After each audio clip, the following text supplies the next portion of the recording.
Good morning, everyone. Good morning. We want to welcome you to our Wednesday class here at HeartLight Spiritual Center.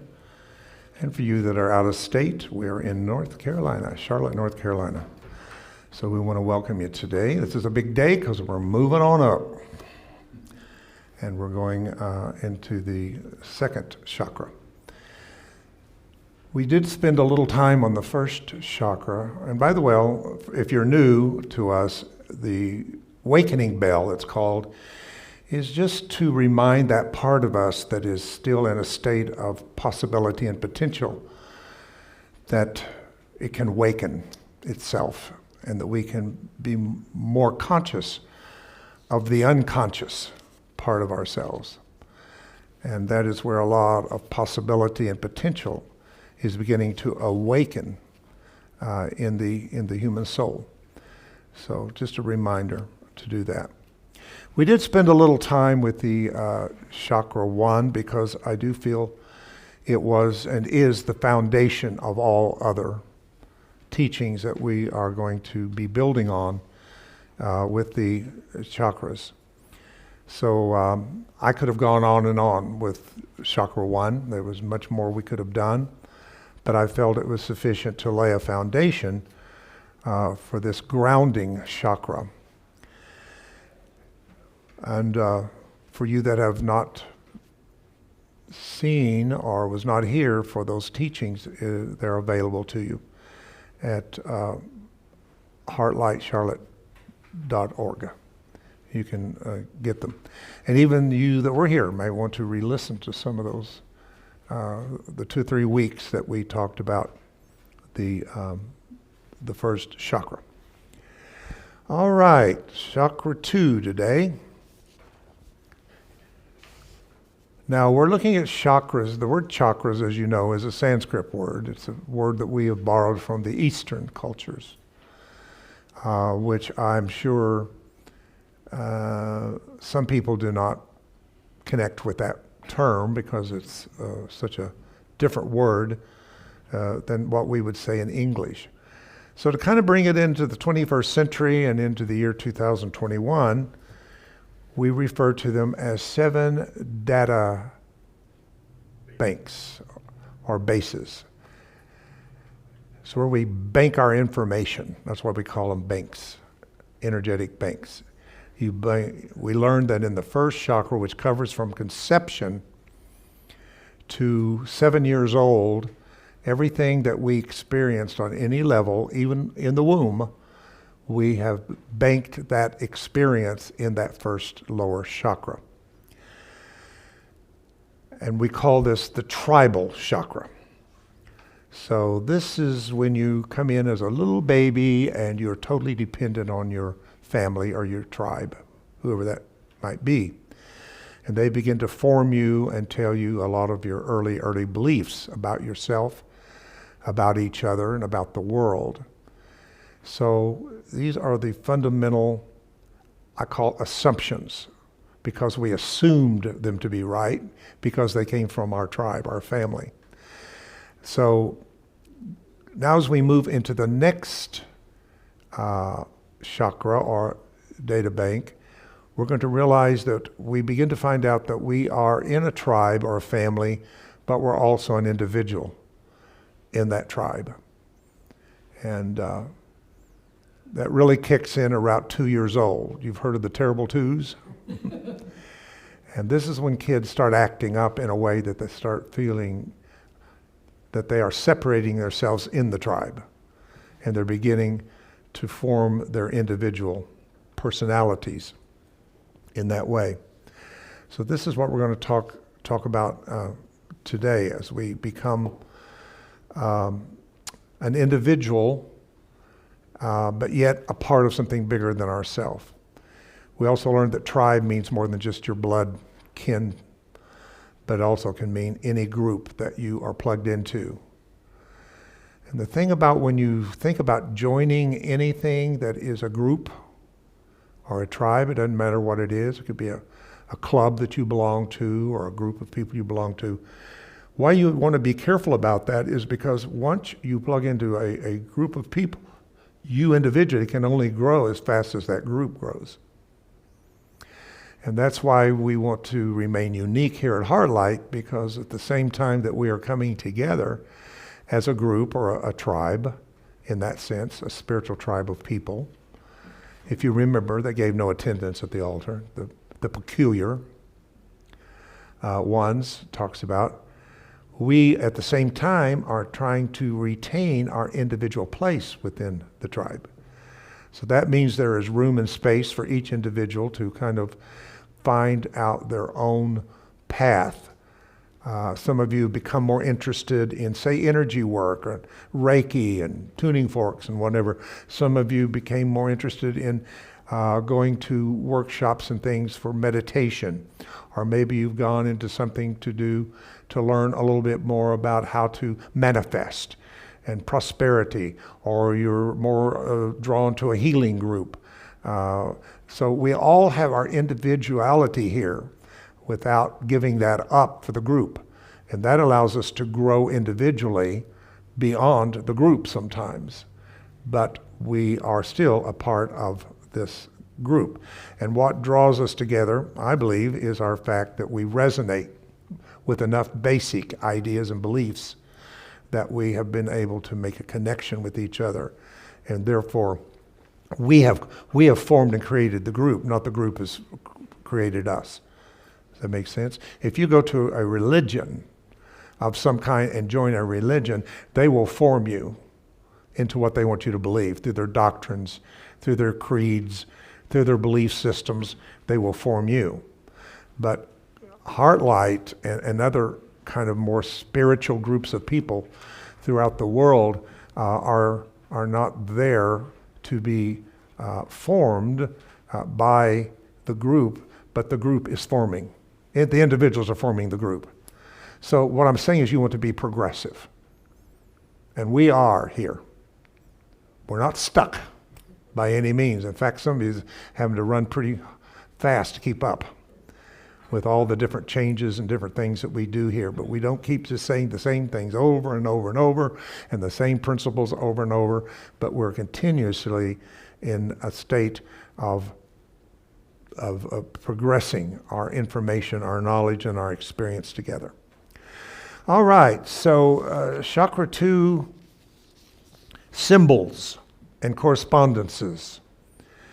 The Sanskrit word that is swadhisthana is how you pronounce it. Swadhisthana is the word in the Sanskrit for it. The meaning of this is an interesting word, but it says here it means sweetness, but you're going to find out that it means more than that, but it is sweetness. Location in the lower abdomen, genitals, womb. The element for this chakra is water. Now remember the earth, the root chakra was earth. Right. Now sometimes I've had clients come to me for tunings in the past that were to earth.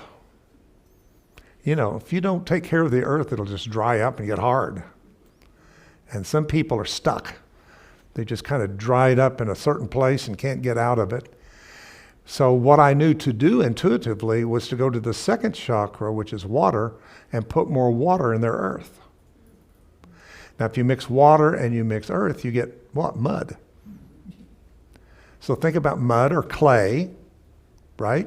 What do you do with that? You mold it. And then you give it to the third chakra, which is fire, and solidify that experience into your consciousness. So it's very interesting how all these elements work together. And as we go through all these chakras, we'll be able to realize that we can go back and use different chakras with each other to produce different kind of effects. It's like taking the same ingredients that would make a cake, that would make a pie, and using them differently to get a different result, but they're a lot of the same ingredients. You're still using the flour, the sugar, the milk, the eggs, so on and so forth, but you're using them in different ways to get different results. So it doesn't always have to follow a certain pattern of chakras. But in this case, we're following them from the lower to the higher.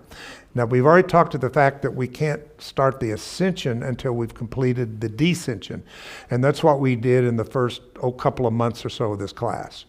Really, it was about spirit coming in through the crown and how that it uses different systems to slow its vibration down until it manifested at different levels until it became earth.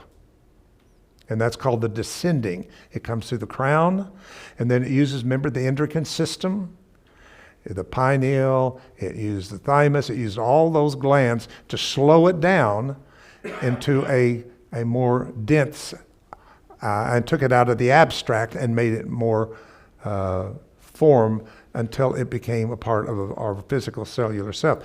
Once you have come that, then you're a candidate or an initiate to go up.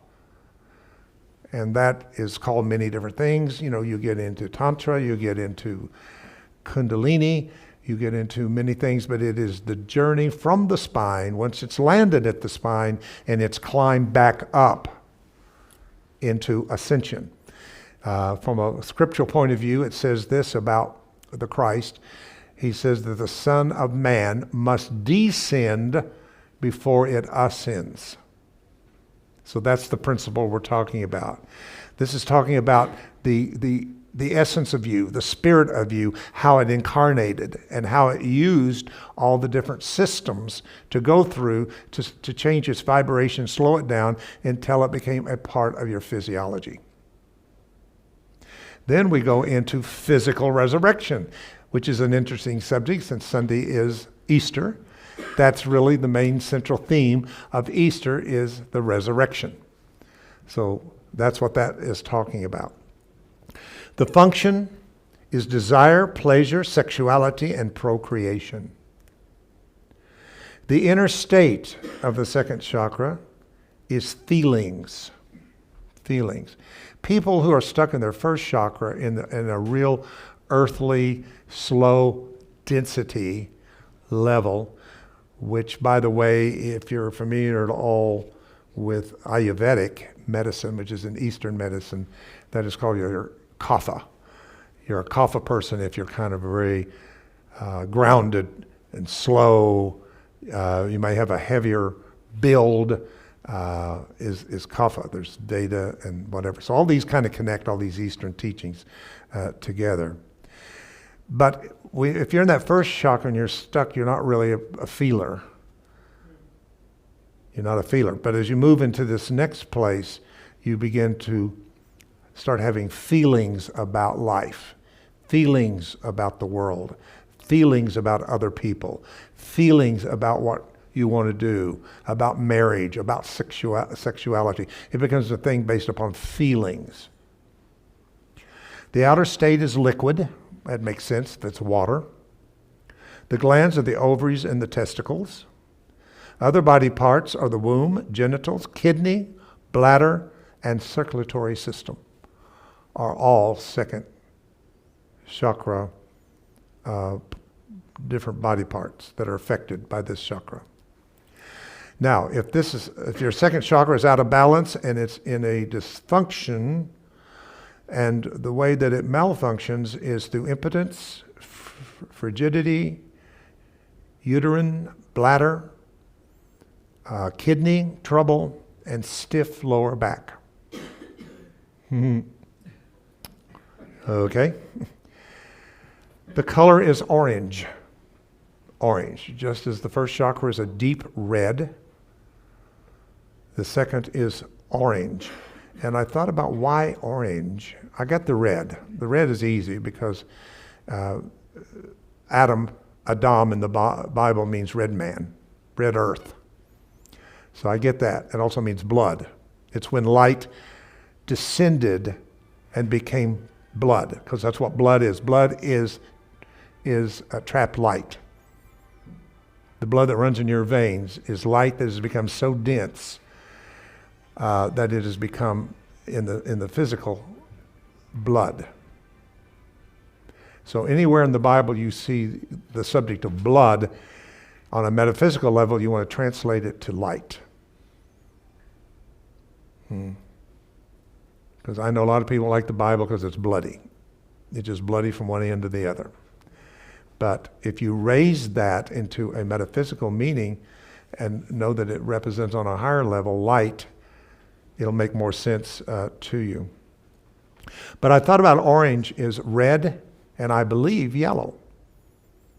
So you have a root chakra and you have a solar plex chakra that have come together and made an interface pattern, which would be orange. So orange is the connection between the yellow solar plex and the red root chakra. The sense is taste. The seed sound is VAM, V-A-M. Each one of these, they're called Baja, seed sounds. And so if you were like meditating and you wanted to meditate with your second chakra, you might want to grab in our case, an Om tuner is perfect. You don't have to have one. But an Om tuner and start chanting Thum, Thum.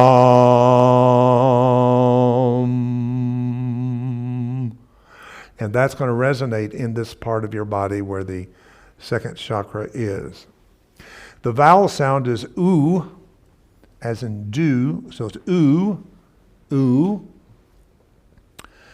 The tarot suit is cups.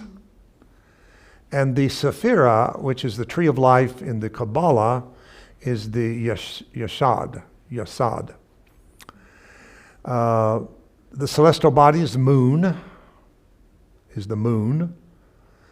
and the corresponding verb, I feel. So people who are saying, I feel you.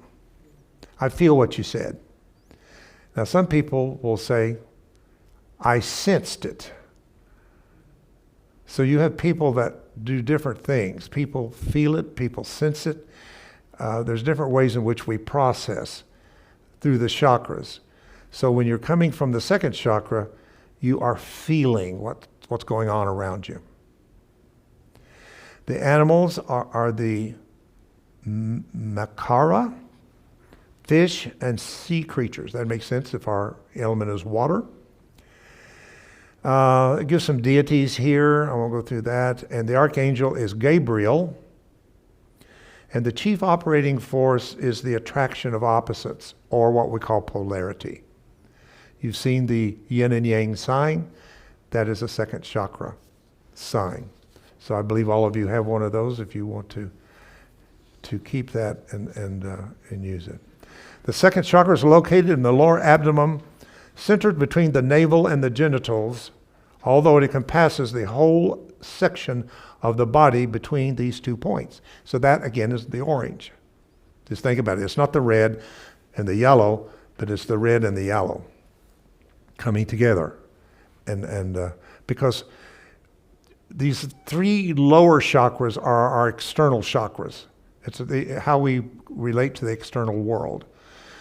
And we'll learn that. The first chakra is, again, from conception to 7 years old, and how you are formed by the tribe. Second chakra is more about relationship. And you think about the age of, I don't know what the age is now. In my day, it was 6 or 7 years old when I started school, in my day. And when I did that, I had to leave tribe. And that was a different story. I had a different relationship with the tribe than I did with the kids at school. It wasn't as easy because we didn't have that tribal connection. We didn't have that blood ancestral thing. They didn't have any rights to take care of me. It was a whole different thing to go into a relationship with people I didn't know who didn't have to like me. So when I went to school, I started having relationships outside of the tribe. And this begins to lay the foundation for relationships the rest of your life. How that you interpret that experience of having relationships outside of the tribe. And then when you go through all of that and you reach the age of 12, you enter into your beginning of your adolescent stage from 12 up to adulthood. And that's when you got to deal with self. That's when you start feeling your hormones. That's when you start feeling what it's like to be in the body, how you feel about being in the body. Do you like your body? And this is where the seed of such things as low self-esteem or somebody who likes themselves, we say that person likes themselves in their skin. Some people are very comfortable with that. I find that with Tim. Tim's very comfortable with who he is. He doesn't have issues with esteem problems. He likes who he is. He's comfortable with who he is. And the majority of us are still kind of dealing with that kind of thing because we immediately started learning if we didn't look like this or we was too tall or too short or too heavy or too skinny. All that stuff began to tell us about how can we like ourselves as we are. And that is in your solar plex. So that'll be the next chakra that we'll get to, is to the solar plex, which is self. So again, conception to 7, root chakra is your beginning, first assumptions. From 7 to 12 is your relationships with others, and 12 to adult is self. Tribes, others, self. And you know what? Until you get those 3 chakras balanced and get them into a place of alignment, you'll never experience the heart, the throat, the third eye, or the crown. And here's what's happened. This is not the best news, but it's the truth. What has happened is we meaning we on the spiritual path of metaphysics, and they thought, we have gone ahead and learned about the heart. We've learned about expressing ourselves and telling our truth. We've learned about the ability to see through illusions and through the third eye. We've learned about a connection with God, but it's not really manifesting in our life because we've only learned it. And the reason is because we've not taken care of the 3 chakras, which gives us the position of an initiate to move above our human chakras. When that happens, you're going to see your life manifest totally differently than the way it's manifesting now. I hope you get that. I mean, my God, if I could manifest 1/10 of what I know, I would be so powerful you couldn't stand me. You couldn't do it. Because I know a lot of stuff. And I've studied a lot of stuff in almost 60 years. And I can tell you a lot of things. And I've taken heart math. I'm a heart math practitioner. I know what it means to go into the heart. But it's all kind of a mental thing with me that I have to kind of mentally do it. But I want it to do me. I don't want to do it. I want it to do me. I want this whole idea of living in the higher spiritual chakras to become manifested as my life. So we're still working with that because we haven't taken care of our tribal stuff. I mean, my goodness, how many people has come to me in all these years and still dealing with family issues? I don't know anybody that's not dealing with some family issue. Whether it's kids with parents or parents with kids or brothers with sisters or sisters with brothers, people, I've never found the perfect family thing. There's better than others and there's worse than others, but most everybody is still dealing with that. And it comes out quite often if you do any kind of counseling or any kind of energy work or anything like that. And that tells us that we have not completed the alignment of our first chakra and have totally let go of those old patterns, of old assumptions that is ruling from our unconscious self. Because a lot of us don't want to be that way. We don't mean to be that way. We wish we wasn't that way. And I don't know why I did it that way. And I don't know why I said that. How many times do you spend in these energy rip-offs, I call them, of things that we regretted doing or saying, or we thought we had it together, and then we went to a family reunion and something came up politically or something came up religiously or spiritually, and there was a disagreement and you had to pull back and realize you can't talk about that to your own family, and people are still dealing with that. And people are still dealing with relationships. Oh my God, we haven't got that one down very good. Even you that are in relationships are dealing with your relationships. It's not a constant perfect flow every day. You really work hard if you're going to choose to commit yourself to a marriage or a relationship with another person. You got to work at it. It's not easy, and it's because we're still holding on to old assumptions. Let's say that you were different and you were bullied, or maybe you were the one who bullied. Yeah, the bullier and the bullyee. Whatever it was, but all of that happened at that time is imprinted energetically in that chakra. And anytime there's something not taken care of, it stops the flow. The flow of the energy, the life force, does not get through in its free state. And that's why it's so important that we clear this up, and then it gets to the heart. And when it finally really gets to the heart opens, and we have an experience, a real experience. And I know we all want that. I do too.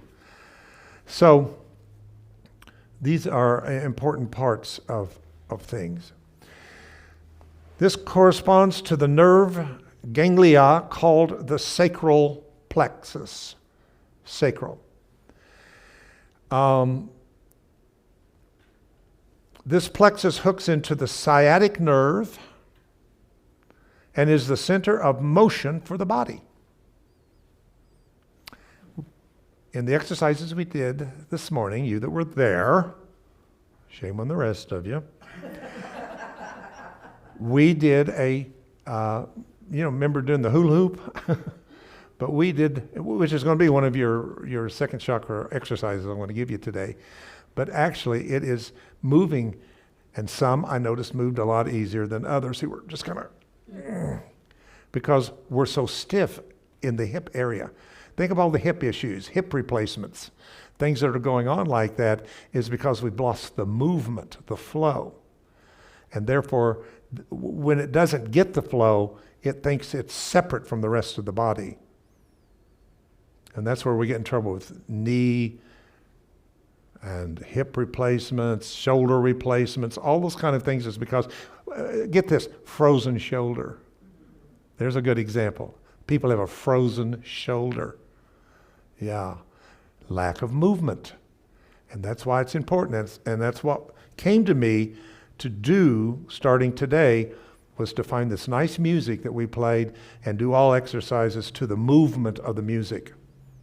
It was great, wasn't it?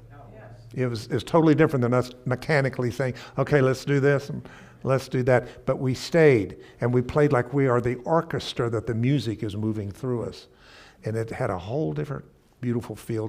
You guys are missing something. Plus we go into meditation now. So we're doing and meditation. I'm saying this because I wanted Wednesday to become your time for yourself. That's what I'm offering you. I'm offering you an hour or two of exercise in this class and coming out of the mundane, coming out of responsibility, coming out of whatever it is that you feel demands you, and come and do this for you. So I'm glad to see it's growing. This is a good little group today. So if we can get the rest of you to come and move with us, that's good. So make sure, and if you're not going to do that, make sure you do something. You can do it in your own house. Put on some music and swing those hips. They're called hip circles, and move. It's so important to keeping these chakras open for you. The second chakra, the Swadhisthana, is called the seat of life. The seat of life. Some people associate the chakra with the Hara point in martial arts. And I want to talk about that because it is really good. We use it in Soma Energetics and teaching tuning forks in the second chakra. But I want to talk, I think it's worth giving it a little time today. It is located in the center of the abdomen. In the center of the abdomen. Hara, I heard it was a Japanese term. I don't know that to be true, but I think it's Japanese. But it is translated the source of life, the navel, the gate of the spirit. Now, there's two schools of thought out there. One believes that the soul incarnates at the soft spot of the baby, at the crown, at the head. But the Eastern people believe that it comes in through the sacral part. So take your pick, because I don't know which one it is. But it's located in the center of the abdomen, referred to the hara, that's H-A-R-A. The organs that give us life. In their center, we find the navel, the Chinese acupressure point of CV8, which is the Shen Q. That's S-H-E-N-Q-U-E. Spirit gate is what that means in Chinese medicine.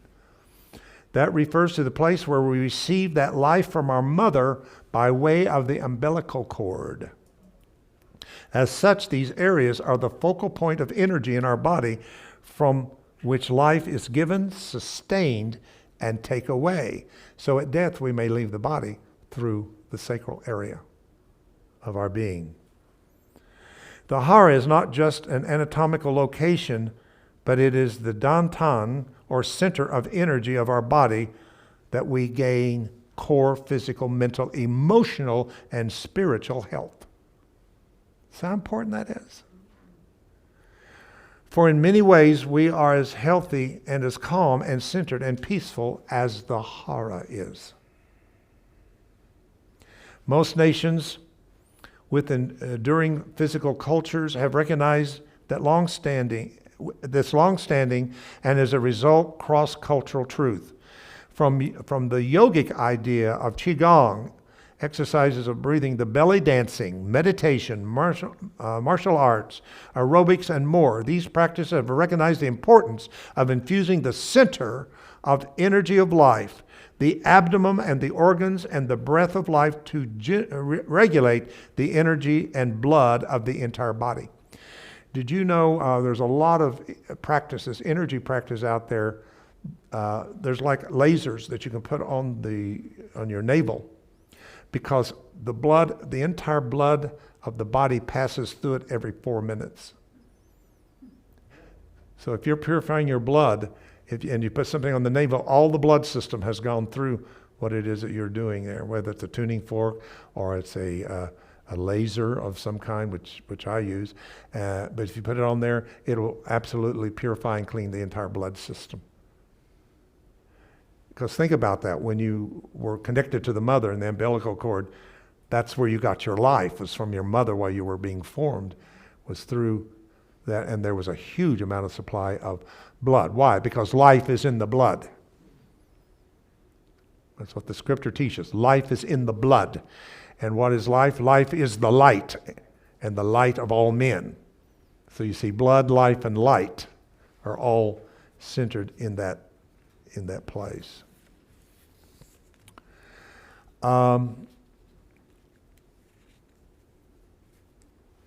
When the diagnostic significance of the navel has its historical roots, the part of the anatomy also has useful clinical application for illnesses in the modern world. As we can see, the area around the navel is a powerful storehouse of energy and can treat virtually any illness, not just allergic disorders, but the root of an illness, including the following: all deficiency illnesses, energetic illnesses, inflammatory diseases, illnesses characterized by stagnation, mental emotional illness, diagnosed physical disorders, including musculoskeletal disorders. So what's so good about this class? It's focusing on parts of our body we just kind of take for granted, that we really don't realize how important it is to live a life of well-being. Is very much attached to the hara energy. In the male anatomy, the genitals are very close to the first chakra, and the difference in male, the anatomy of the genitals are very close to the first chakra. The differences between the two chakras are very subtle, allowing for the possible issues.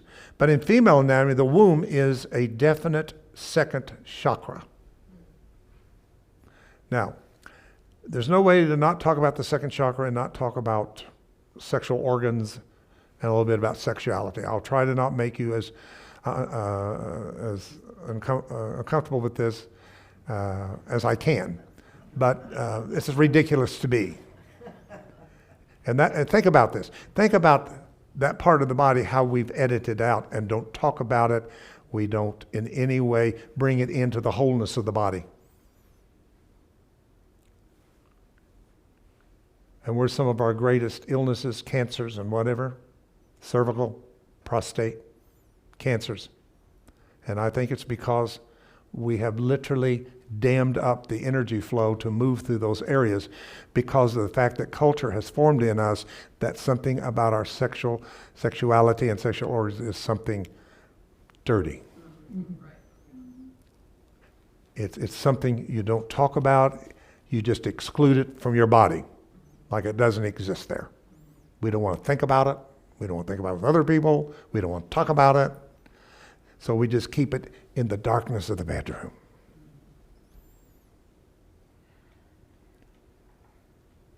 Not good. That's not living the whole life.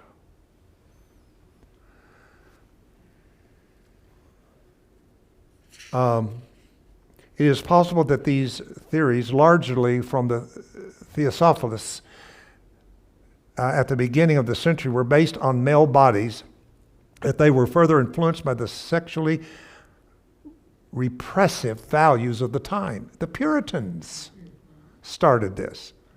The Puritans started this when they came over from Great Britain to make all of this something very bad, and therefore they begin to repress it. And here's what I've learned. The more what you suppress the most shows up the most. And you know, I know that working with preachers. You understand, before I started my own ministry, I was traveling with tent revival preachers in the 60s. And I'm telling you, the thing they preached every night against was the thing that they were doing. And if you don't know much about Pentecost, but it was rough on women. It made women wear dresses down to the floor. They would even measure to make sure there was so many inches to the floor. Women could not cut their hair. Women had to wear clothes up to the neck. In other words, they tried to cover up women so they wouldn't lust after them. But in doing that, they're the ones that went down on the bad side of town in a motel with the prostitute. I'm just being honest with you. Jimmy Swaggart is a good, do you remember that deal? He was a pretty rough, mean preacher about morality and sexuality and all that stuff. So what I'm saying to you, the thing that you're going to try to edit out and repress the most is what's going to end up getting your attention. And it's going to reroute itself from an unhealthy to, from a healthy way to an unhealthy manifestation, and will end up eventually as an addiction. All addictions start here. Whether it's drugs, sex, whatever, is all what we suppress in this area. The element of this chakra is water. Therefore, the chakra corresponds to the body functions having to do with liquids, circulation of blood, urinary elimination, sexuality, reproduction, as well as all qualities of water, such as a flow, formless, fluidity, and surrender. Now, will you see water as an element? Look for emotions. This chakra is the center of sexuality as well as emotions, sensation, pleasure, movement, and nurturance. In the tree of life, the second chakra corresponds to the Yesod, that's Y-E-S-O-D, the sphere of water and the moon. Its associated celestial body is the moon, which pulls the oceans of water to and fro in dualistic rhythmic motions. So ladies, you know what I'm talking about, right? With your cycles, periods, how the moon affects all of that is the tide in yourself that goes on. So it affects you. You get too much water, right? Sometimes you take something for water issues. So this word, Swadhisthana, actually is translated one's own abide from the root sava, S-A-V-A, meaning one's own. We also find in the root the savad, S-V-A-D, which means to taste sweet or to taste with pleasure, to enjoy or take delight. When the plant has deep roots and is well watered, then the fruit is sweet. So what it's saying, it affects your attitude. If things are flowing and the water is moving your emotions so they don't get stuck in you, because we all have them. We all get emotions of anger, fear. Don't say we don't, we do. But the thing is, we get stuck. They get stuck in us, in the chakra. And when they get stuck, then we take on a less than sweet disposition. Less easy to be around in that way. In the tantric symbol of the Swadhisthana has 6 petals. Generally, it is of the orange, as we talked about that. And I won't talk about all that. That's not that important. I found it easy to connect this to my background in my I call it neology instead of theology, because I didn't get it in theological school. I got it on my knees praying and seeking for truth. So I came to this through neology, not theology. But in my study of that, I'm reminded of John 7 and verse 38. And what it says, that out of one's belly shall flow rivers of living water. That's what the teacher said. He that believes, out of one's belly, it's also translated out of one's inner being, shall flow rivers of living water. Where is this? In the abdomen. In the abdomen. So I find it so interesting how all of these teachings kind of weave through all the others. You know, it's just not all Eastern Hindu teaching, but actually it's in Western biblical teachings too. Somebody says, I don't believe in these chakras. I'm a Christian. I'm a Bible believer. I said, read Revelations 5. Read Revelations 5. It says John was in the Spirit on the Lord's day, and he was seeking to really find the Word of God, the Word of God. And he said, I see one sitting on a throne with a book written within. Not a book written out here, but a book written inside. But it says people wasn't getting to the book because there were 7 seals that were sealed up, and no man could open them. Get that? Religion shut it down. The 7 seals are the 7 chakras that have been shut down.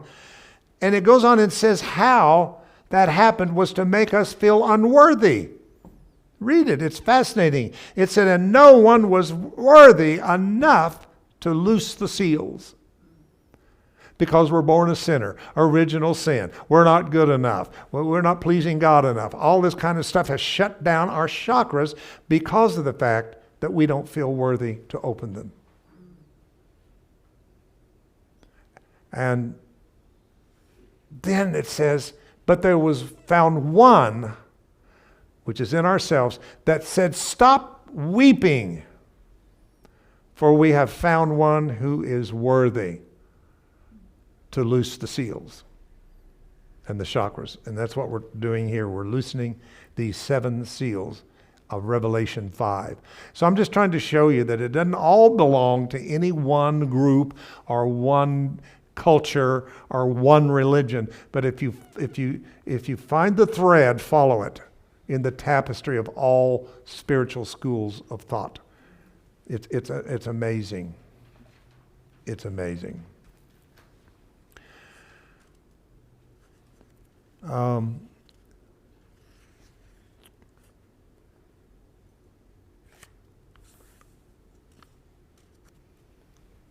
In the symbol of the chakra there, if you will look, not in that one, I don't know why it's on. In the one I have, there is a triangle. There's so many of these different things. I have in this book, quite a picture of one. But in the middle is a triangle. And that triangle is very important in the symbolism because it represents 3 different energy channels that runs through the human body. The Sushumna, the Pingala, and the Ida. Ida, I-D-A, Pingala, P-I-N-G-L-A. And I'm not going to try to spell the Sushumna.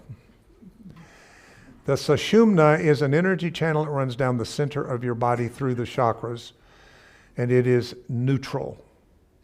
It is neutral. Okay? The Pingala is a channel that runs from the base of the spine and follows the chakras, or follows the Sushumna, up the Sushumna that would run down the center about where the spine is, and that is male. So you got a neutral and a male. The Ida is the female, and she runs up the other side, and at some point, get this, the Ida, Pingala, and Sushumna cross each other. They cross each other. Now, think about this. When energy crosses energy, it creates more energy. That's important for you to know. So as long as there are 3 different channels, they have a different channel. But when those channels come together and create a point where energy comes together, at some point that energy then finds what is called the movement of the energy of the universe, which is spiral. Everything, all energy follows and looks for the spiral of the universe. So, guess what? That's where a chakra is made. Because where energy crosses energy and creates an energy vortex, spiral, that to those who are able to see that in the East, saw it as a wheel. Hence the word chakra. Chakra means wheel. Again, the Bible says that Ezekiel saw a wheel, in the middle of the wheel, and the color was amber. See, it's all in there. It's just amazing how it all connects. They understood these things. They understood how energy worked. They understood how energy moves in the universe. But that's how a chakra is created, is where these 3 energy channels cross each other and create a vortice. And we have 7 major of those. We have much more than those, trust me. But we have 7 major. And you got to learn the 7 major ones before you start thinking about 8, 9, 10, 11, 12. And then you've got the nada system, it's called, of these little tiny intermediate chakras that connect to other chakras.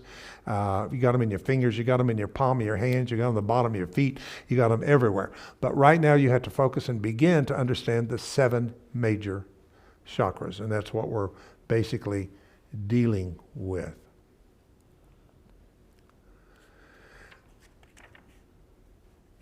So the second chakra again, and I want to make this, oh my goodness, time again. All right. Oh, wow. I don't know where it goes. So we have here, I don't guess I have, but anyway, you have some, you have some 3 different, there they are. I think that's up there. Yeah. Yeah, there's the Ida Pingala. See how it works? That's a good visual to show you. So where they're crossing each other is where a chakra is made. Because very few people ever tell us anything about where a chakra comes from and what it means. And I don't think that's why we're that interested in it, because we don't really understand them. So again, each one of those is what? Thank you. An energy database where you bank your information energetically, even when you're in the womb. Now, this has not been too long ago that they started finding out that what happens to a fetus being formed in the womb is affected by the environment of the inside and the outside of the mother. So it's what's going on with the mother emotionally. If your mother has anxiety or something like that, that can be passed on to you at the root. It can make you lean toward a person that your mother was. I always like to tell something that's an experience of my story. I had a great dad. I really had good parents. I mean, wasn't perfect, but they did the best, at the time. They really did. And I had a good dad. I had a good dad. He was a good husband. He was a good dad. He was a good man. But he and I just did not have the connection that I had, say, with my mother and other family members. We just didn't have it. We worked at it. But it was good. I felt safe. I knew he was there for me. He always did what a good dad would do, but I never had that connection that I wanted with him. And in talking to my mother much later, after he passed away very early at 61 years old of a heart attack. But in talking to my mother one time before she made transition, shared with me how that my dad, who had been in the service, had been honorably discharged due to an injury in the Army that left him not healthy. That I knew something was wrong. I heard him cough every morning and different things like that. He never talked about it, but I knew he had health issues. And because of that, he had decided that they should not have children. And even when my mother got pregnant, he just kept saying, I don't know about this. I'm not sure. It didn't that he didn't want me, but he wasn't sure to have me. That he could be able to be a full, healthy dad or something like that. I believe with all my heart I received that message. Energetically, vibrationally, that I wasn't sure if my dad really wanted me.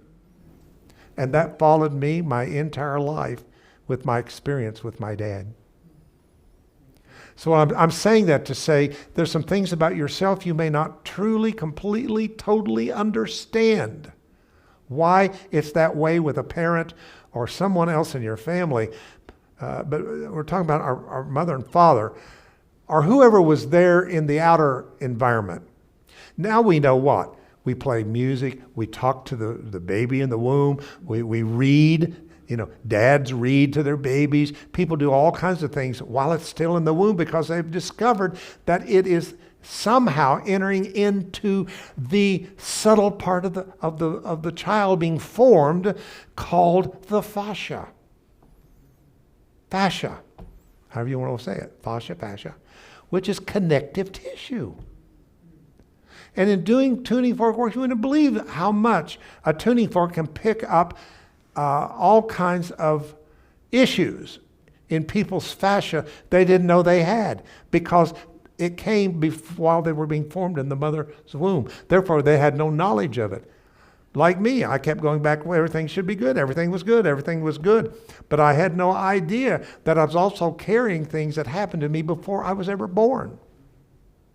And that I wouldn't even dare bring up the idea of your karmic debt that you're bringing in from past lives. So you see, babies don't come in so innocent as you think. They don't. Look deeply into their eyes. There's a story already at birth that they're carrying. And we don't deal with that. But in energy work, that's one of the things that can be dealt with, is we can go back far enough into the root assumptions of these chakras and find out what we need to repattern or change that is at some subtle, unconscious level affecting you every day of your life, your mood, your attitude, what you think you deserve. People who can't get out of debt, who can't make ends meet, that are always struggling financially. Where's the root of that? And do you think if you don't get to the root of that by going to the best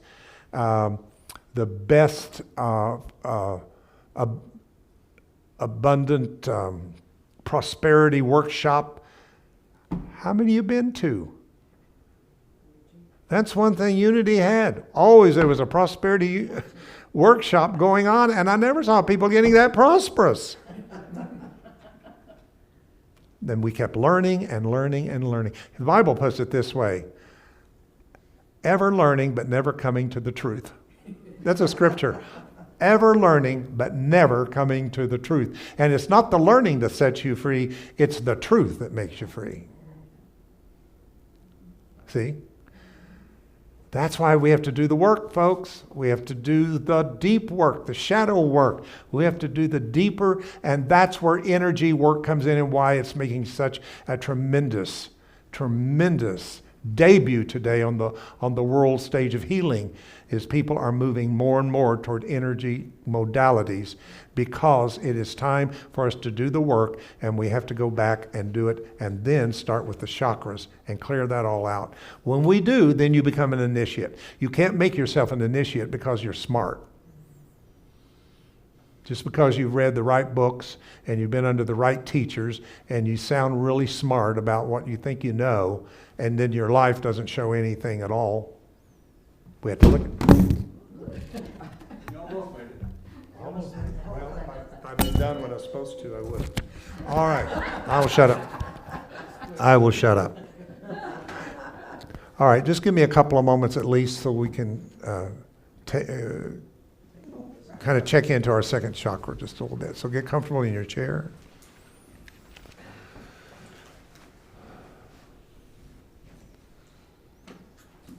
And become aware of your breathing. And just find your own rhythm of breath that's comfortable to you.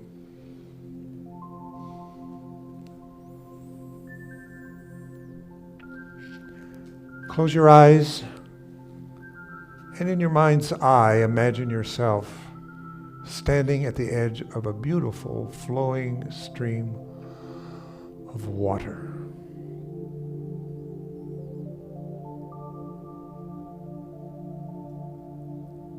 Maybe you can even hear the water as it effortlessly flows over the rocks.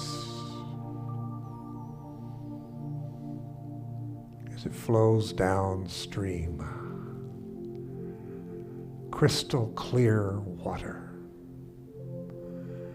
The sky is beautifully blue with a few white clouds. You hear the birds chirping in the background. You feel serene and safe.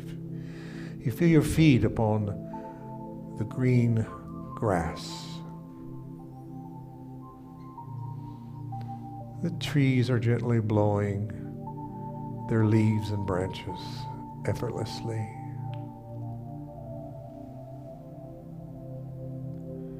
And you begin to walk upstream, following the brook, the water. Then you come to a place where someone has thrown a lot of their stuff into the stream. Their trash, old dead twigs, and the water is no longer free to flow freely as it has been dammed up and blocked.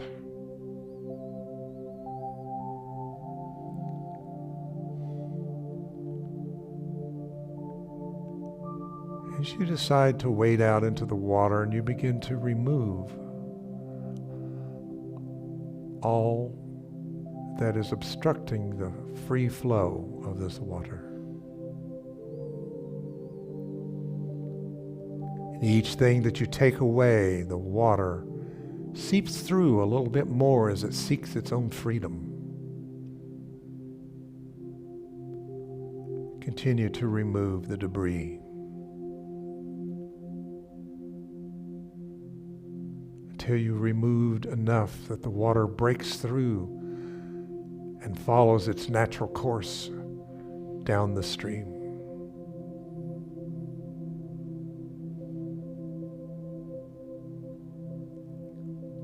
This is the removal of anything that is in your second chakra that in any way is obstructing the flow of the life energy force to give full quickening to your second chakra.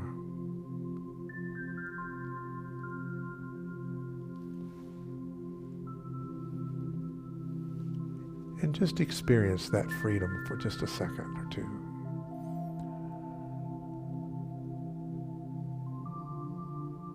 How good it feels to get rid of it. Wasn't needed. It was other people's stuff.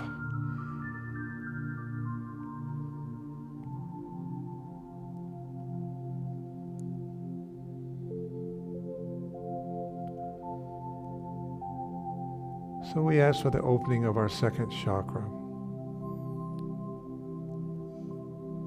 the washing away of old emotions and attitudes that might have built themselves up from past experiences. To free us today as we leave here, and as those who are still watching us go into their day, they will feel a more lightness, a more flow of life, and not feel like they run up against a dam, a block, a wall. But life will flow more easily in the form of relationship with the universe, relationship with themselves, relationship with the others of their life.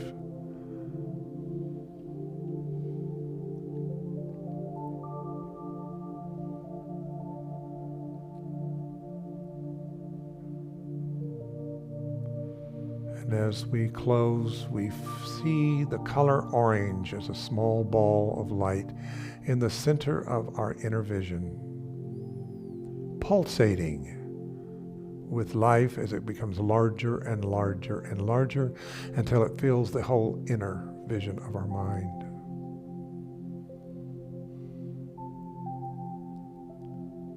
And of our body also.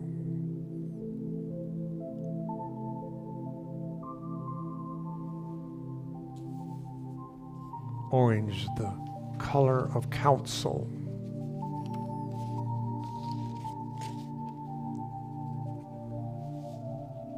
The color of sharing with others.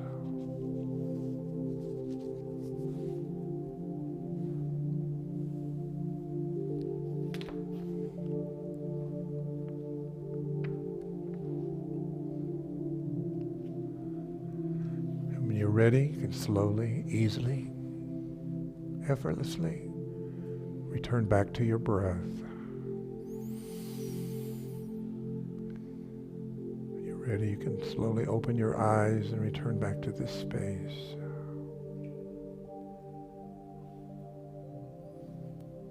And so it is.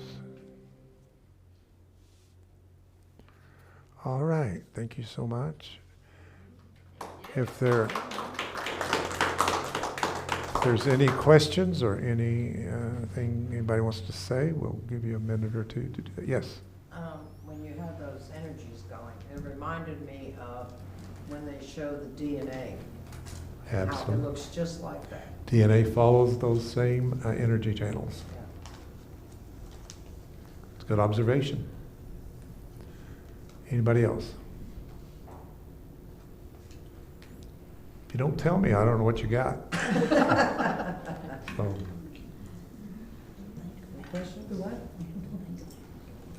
Yes. Did something kind of light bulb about anything light up to you? It was kind of a revelation that would help you? Then tell me.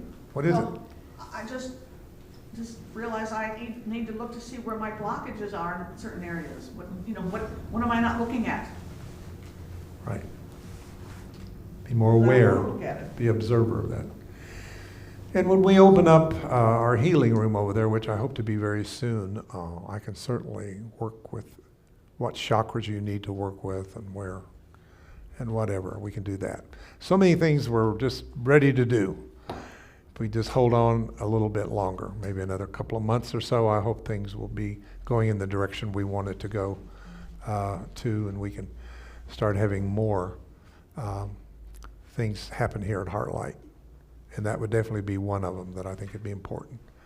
for us to do, is to do some chakra balancing and chakra work.